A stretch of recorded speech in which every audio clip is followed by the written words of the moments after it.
Hi, lovelies. Welcome back to the Feminine Curator and to another episode of the Feminine Circle. I'm your host, Ruth Moore, and today we are diving into something real, something I know so many of you have walked through quietly: friendship breakups. Now, this friendship series matters deeply to me because I only speak about on what I've lived. And truthfully, I have experienced more friendship breakups than romantic ones. They are complicated, they can be emotional, and unlike romantic endings, we are never given language or support for them. So today, we are going to walk through this together, gently, clearly, and with emotional integrity. I'm going to share what I've learned, what I've lived, and what I know now to be true about these endings. We're going to start at the beginning. Now, friendship breakups are the breakups that nobody really talks about, and they hurt in a way that few people truly understand. Romantic endings come with rituals and sympathy. People check on you, they validate you, they hold space for your grief. But friendship endings, they are often silent, minimized, treated like something you should just get over. And yet friendships hold some of the most intimate parts of our lives. Our stories, our seasons, our memories, our secrets, our identity. So when a friendship ends, it leaves a real ache.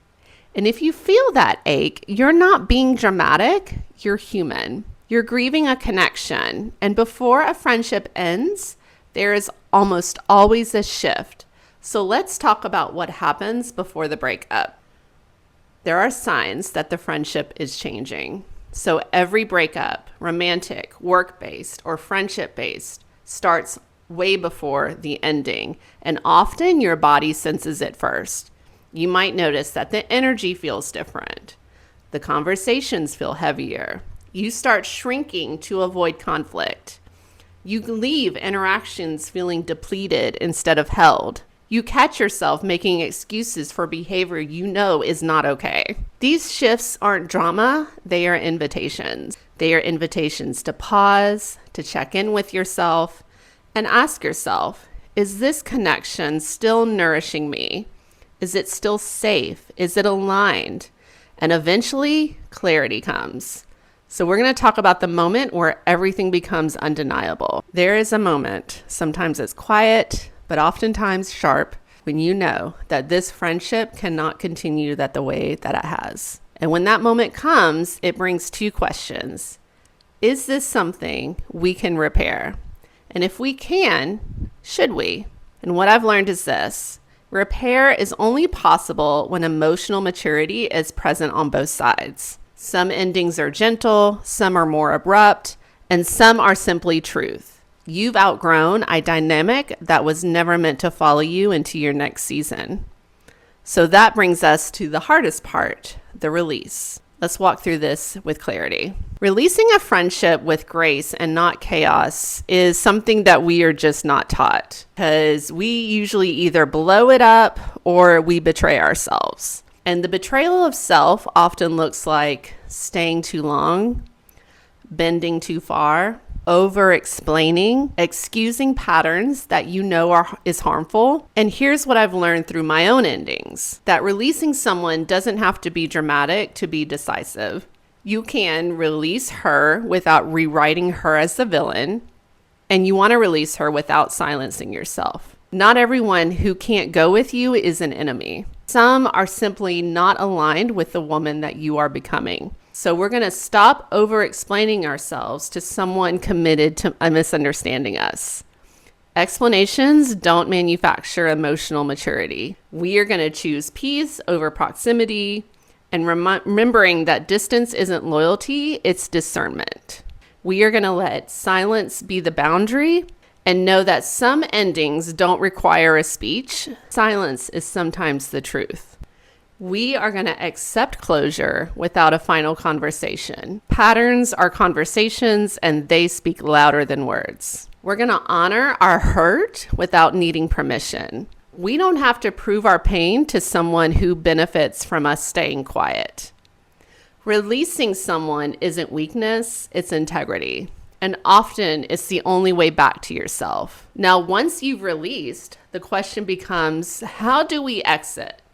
Do we exit softly or directly? So we're going to dive into these two endings. Soft exits versus hard conversations, both are valid, and this is where nuance matters because I have done both and both have a place. Now, a soft exit is when reciprocity fades. No major boundary was crossed. The energy just simply no longer aligns.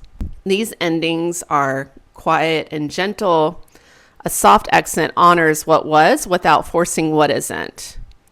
Hard conversations. Now, hard conversations are usually for the friend you genuinely want to repair with, the one who has shown emotional maturity and you want to try to salvage the relationship. Here's the truth that I have learned. You can show up soft, clear, grounded, accountable, and the conversation will still explode. I have been there. And what I have learned is this.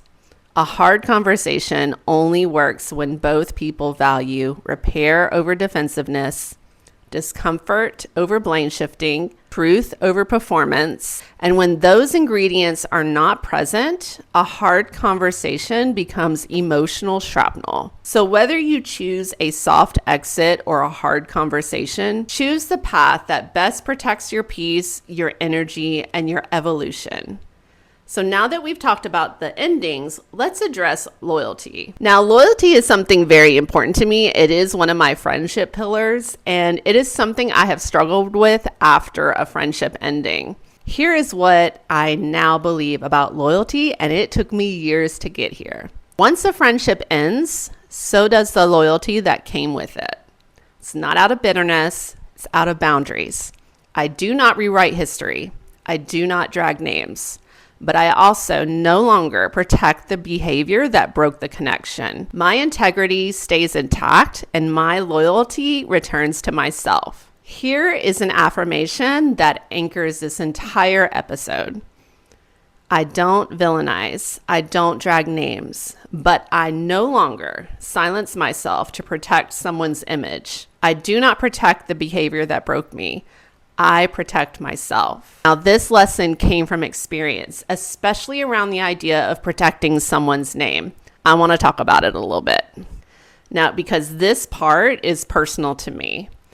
Too many times when a friendship was dissolving, I was asked to protect their name. And here's the thing. I have never asked anyone to protect my name. Not once. I have learned that being asked to protect their name can sound very different. So we're going to talk through a few ways that I've heard it. Number one, don't make me look bad. Number two, keep this between us. Number three, I'll protect your name and I hope you protect mine. I've never asked anybody to protect my name. You are free to talk about your experience with me however you see fit.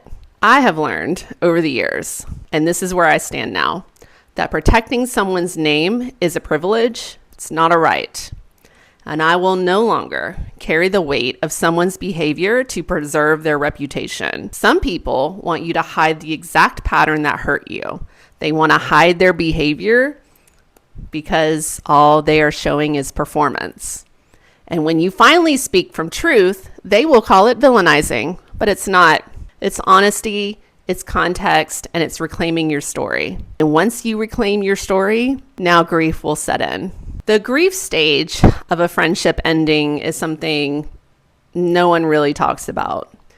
And when you make the decision to end a friendship, grief will still arrive because you are not just losing a person, you're losing a version of yourself. You're losing a shared history, an imagined future, a rhythm that you were used to. So grief doesn't mean that you chose wrong. It means the relationship mattered.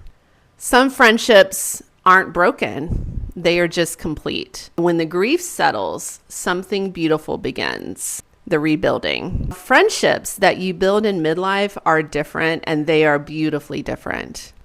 Our goal is that they become emotionally safe. They become reciprocal. They are steady and they are rooted in truth. They are free from performance. They are aligned, not obligatory. And you are no longer choosing friendships out of habit. You're choosing from a clarity. And the women who walk into your life now will meet a wiser, softer, more sovereign version of yourself. This is the gift of midlife. So lovelies, in closing, if you are navigating a friendship breakup or healing from one, hear me. You are not losing your circle. You are curating it. And what you create now with this clarity, maturity, and emotional integrity will be softer, safer, and stronger, and far more sacred than anything you had to release. Thank you for listening today.